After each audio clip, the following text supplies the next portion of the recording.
साथ ही तुषार प्रधान जी बताइएगा जिस तरह से विधानसभा की सन 2027 शुरू होने जा रहा है और विधानसभा के इलेक्शन शुरू होने जा रहे हैं, तो क्या लगता है आपको कि आप आगे तैयारी करेंगे? किस तरह से आप आगे आएँगे? देखिए, सबसे पहले तो मैं आपके चैनल का धन्यवाद करता हूँ। आपने बहुत अच्छा सवाल किया है, क्योंकि मैं तो एक पार्टी का कार्यकर्ता हूँ, भारतीय जनता पार्टी का कार्यकर्ता हूँ और 2027 में जो धर्मपुर विधानसभा से जो भी हमारे पूर्व जो वर्तमान विधायक हैं माननीय विनोद चमोली जी मैदान में आएंगे और उनके लिए पूरी मेहनत के साथ, पूरे संगठन के साथ अपना जितना भी ग्रुप होगा विनोद चमोली जी के लिए काम करेंगे। मैं यहाँ से जिता के भेजने का काम करेंगे।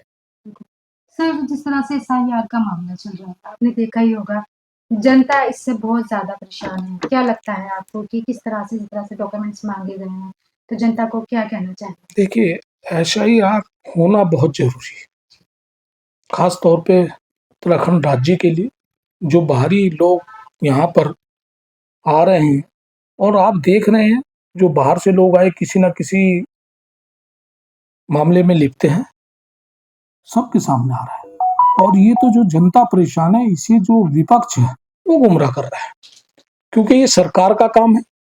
सरकार ने हर बूथ पर बीएलओ की ड्यूटी लगा रखी है। ये काम बीएलओ का है, एक-एक डॉक्यूमेंट्स को चेक करना, जिनके पास नहीं है उनसे डॉक्यूमेंट्स मंगाना और लिस्ट में सही तरीके से उनका नाम दर्ज कराना, ये बीएलओ का काम है।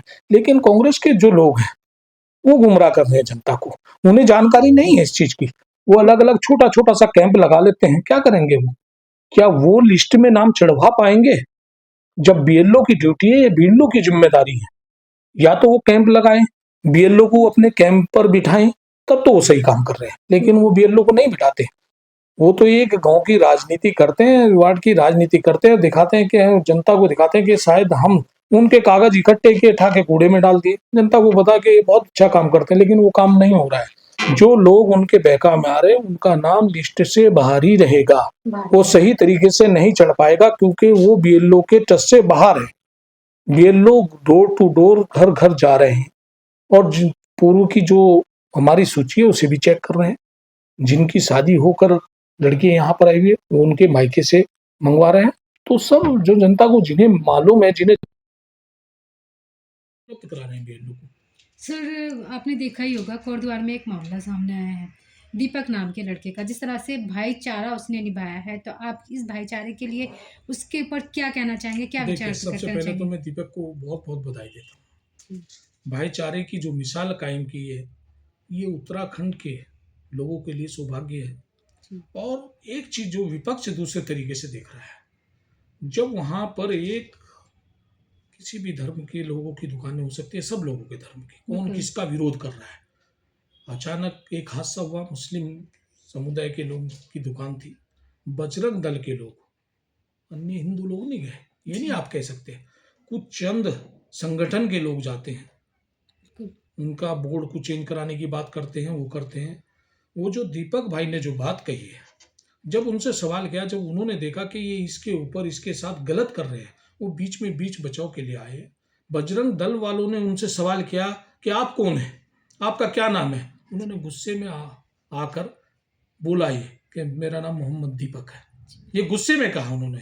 ये चीज़ आप भी देख रहे हैं, मीडिया में चल रहा है, उनकी भावनाओं को भी देख रहे हैं। लेकिन उन्होंने उस बुजुर्ग की एक तरफ से मदद की है, मदद करने की उसे तूल दिया जा रहा है, तूल नहीं देना चाहिए, क्योंकि सरकार दोषियों के खिलाफ कार्रवाई कर रही है, उन्हें गिरफ्तार भी कर लिया गया है और इस तरह के तत्वों के खिलाफ कार्रवाई होनी चाहिए। मैं तो माननीय मुख्यमंत्री जी से भी अनुरोध करूंगा, क्योंकि इससे हमारे उत्तराखंड का माहौल खराब हो रहा है, उत्तराखंड की फिजा खराब हो रही है, क्योंकि इसका फर्क हम लोगों पे भी पड़ता है।